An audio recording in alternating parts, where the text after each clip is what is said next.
Welcome to Drive Vibe, where horsepower meets innovation. In this six-part series, we're taking you on a journey through time to explore how cars transformed from steam-powered machines to intelligent electric beasts. Imagine a world without cars. Streets filled with horses, carts, and pedestrians. It's the late 1800s, and something revolutionary is brewing in the minds of inventors. The dream of a self-propelled vehicle. The first real breakthrough came in 1885 when Karl Benz built the Benz patent motor wagon, widely considered the first practical automobile. It was slow, had three wheels, and looked like a tricycle with an engine strapped to it. But it worked, and more importantly, it sparked a movement. Karl's wife, Bertha Benz, took the motor wagon on a 66-mile trip without telling anyone, becoming the world's first road tripper and proving the car's potential to the public. As the 1900s rolled in, the race to improve the automobile was on. In France, Germany, and the United States, engineers began experimenting with designs. Steam, electric, and gasoline-powered. Yes, the electric cars were actually around before gasoline-powered ones. In the early 1900s, nearly 40% of American cars were electric. They were clean, quiet, and easy to drive, especially for city roads. But gasoline engines had one major advantage: range. And when Henry Ford entered the scene in 1908 with the Model T, everything changed. Ford didn't invent the car, but he invented a way to make it affordable: the assembly line. This single innovation dropped the cost of a car from $850 to under $300. Suddenly, the average American could own a car.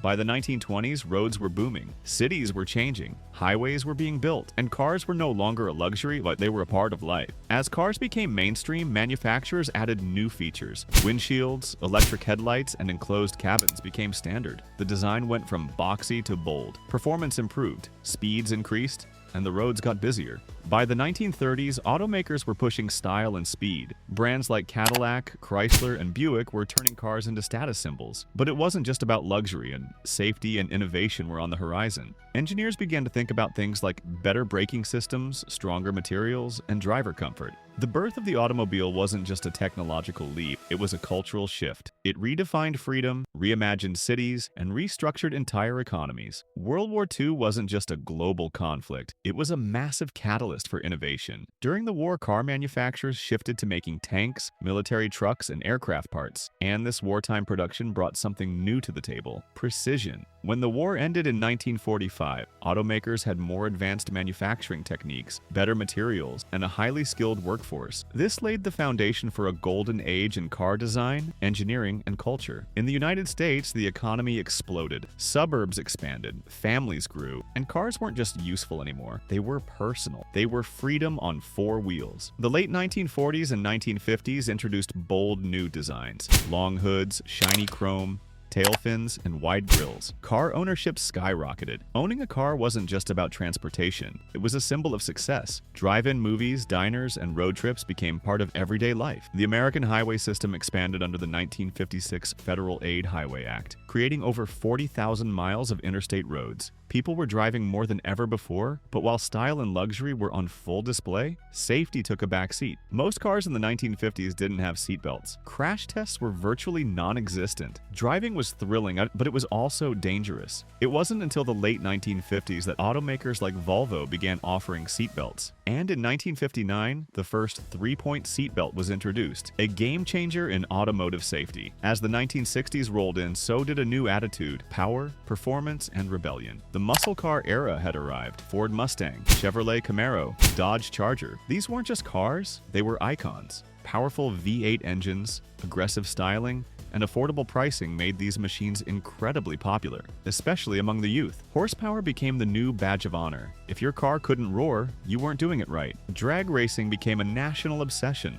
Car clubs formed. Magazines and shows celebrated speed and customization. But along with speed came rising concerns about safety and pollution. The post-war era gave us style, culture, and serious horsepower. But behind the chrome and horsepower, cracks were beginning to show, setting the stage for the regulation-heavy 1970s. In 1973, the world changed overnight. The oil crisis hit hard. OPEC countries cut oil supply, gas prices skyrocketed, and long lines formed at stations across the US. Suddenly, that massive V8 under your hood didn't seem so cool. It just seemed expensive expensive. Gas-guzzling muscle cars became impractical. Consumers started demanding smaller, more fuel-efficient vehicles. American automakers weren't ready, but Japan was. Japanese brands like Toyota, Honda, and Datsun offered compact cars with better mileage, reliability, and pricing. The American market, once dominated by giants like GM and Ford, was now under serious threat. While Detroit was still dreaming in horsepower, Japan was building cars that people actually needed. American automakers scrambled to adapt. But the 1970s weren't just about gas. Safety and environmentalism came roaring into the spotlight. In 1970, the Clean Air Act was passed in the US, targeting vehicle emissions. Catalytic converters became standard by 1975, reducing pollutants. Leaded gasoline began to be phased out. Meanwhile, the National Highway Traffic Safety Administration, NHTSA, was created, pushing automakers to implement real safety measures: seatbelts, energy-absorbing steering columns, and standardized crash tests. But there were bumps along the way. The Ford Pinto scandal, where rear-end collisions led to deadly fuel tank explosions, exposed a dangerous cost-cutting culture. It became a wake-up call for consumer safety. The result? The late 70s gave us the so-called malaise era. Cars that were safer and cleaner, but also slower and less exciting. Muscle was replaced with modesty. Power was sacrificed for regulations. And design? Well, let's just say it wasn't the industry's proudest moment. By the end of the decade, a second oil crisis hit. Combined with economic inflation and rising foreign competition, American automakers were in survival mode. The 1970s weren't glamorous, but they were necessary. They forced the industry to rethink its priorities. Efficiency, safety, and responsibility took center stage. Cars went from high-performance monsters to practical machines for daily driving. And while enthusiasts mourned the loss of raw power, the seeds of modern innovation were being planted. Out of crisis came clarity. The 1970s showed the world that cars weren't just symbols of status. They were part of a much bigger ecosystem: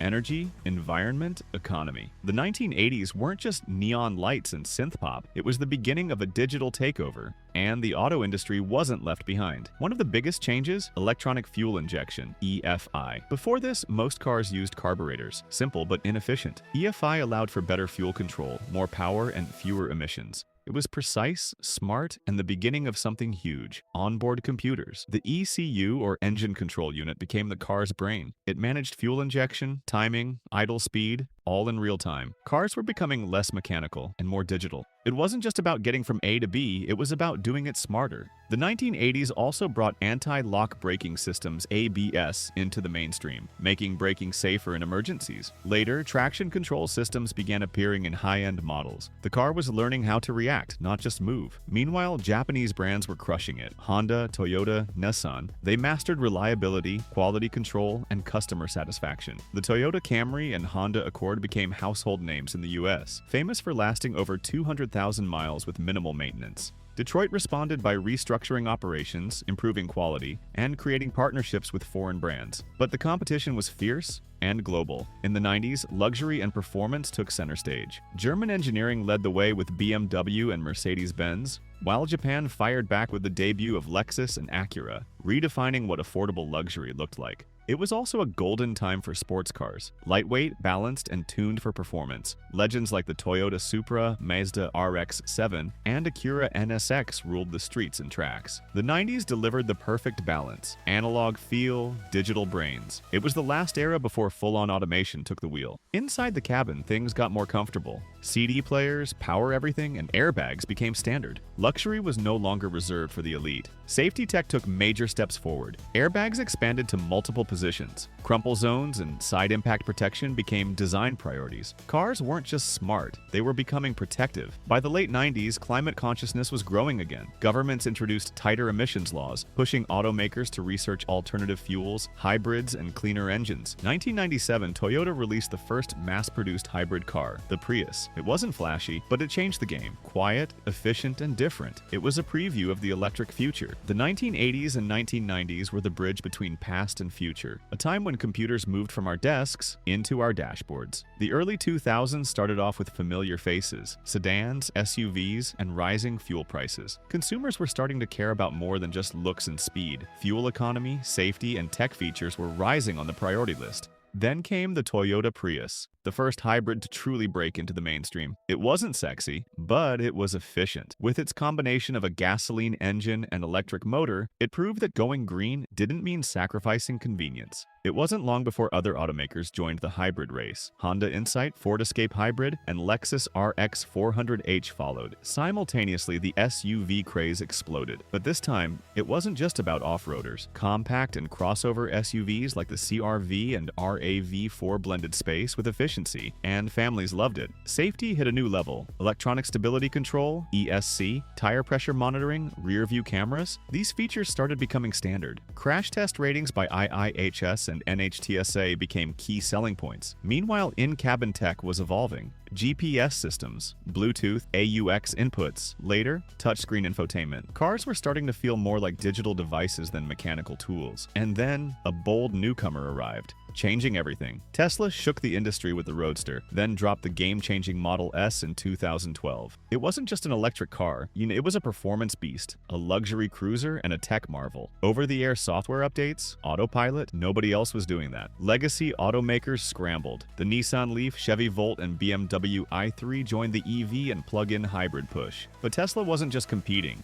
it was leading. As gas prices soared and climate awareness grew, electric cars started making sense to more people. Governments offered tax incentives. Charging networks expanded. The EV era was no longer a dream. In the late 2010s, we saw more smart features like Apple CarPlay, Android Auto, adaptive cruise control, and even self-parking systems. The line between car and computer kept getting blurrier. And let's not forget ride-sharing. Apps like Uber and Lyft disrupted how we think about car ownership altogether, especially in cities. The 2000s and 2010 weren't just about evolution, they were about reinvention. The seeds of the future, like electric power, automation, smart connectivity, were all planted in this era. The industry wasn't just building cars anymore, and it was building mobility ecosystems. And that brings us to part 6, the road ahead: electric, autonomous, and intelligent. The future of the automobile isn't just coming, it's already here. The 2020s are a pivotal decade. The shift from internal combustion engines to electric propulsion is no longer speculation. It's a global movement. And at the forefront of this transformation, the electric vehicle, EV. Electric vehicles have gone from niche to mainstream. Tesla kicked open the door, but now nearly every automaker is sprinting through it. Rivian, Lucid, Hyundai, Ford, Volkswagen. The EV revolution is fully underway. Governments are backing it. Automakers are investing billions. And consumers, they're beginning to embrace a cleaner, quieter, and more efficient future. Seen? EV charging stations, home charging setups, fast charging networks. With fast charging networks expanding and battery tech improving, range anxiety is fading. Today's EVs aren't just practical, they're performance beasts too. 0 to 60 in under 3 seconds. No gear shifts, instant torque. Electric doesn't mean boring, it means power, delivered now. But the future of driving isn't just about what powers the car, it's about who or what is driving. Autonomous driving is accelerating, with major players like Tesla, Waymo, Cruise, and Apple investing in AI-powered mobility. Self-driving cars use a mix of LiDAR, radar, cameras, and neural networks to understand the world. They can navigate traffic, avoid accidents, and even park themselves, all with minimal human input. Cities like San Francisco, Phoenix, and Shenzhen are already testing robotaxis. The future is in motion, and it's not just the car getting smarter, it's the entire ecosystem. Connected cars will soon talk to each other and to smart traffic lights, improving flow, reducing accidents, and easing congestion. Inside, cars are evolving into digital lounges, augmented reality windshields, personal voice assistants, biometric seats that adjust based on your stress levels. The car is becoming a personalized space, a rolling tech cocoon. But while the tech is thrilling, there are big questions to answer. How do we keep autonomous systems safe and ethical? How do we secure connected vehicles from cyber threats? And how do we ensure that building batteries doesn't harm the planet we're trying to save? The answers lie in sustainability, recycling batteries,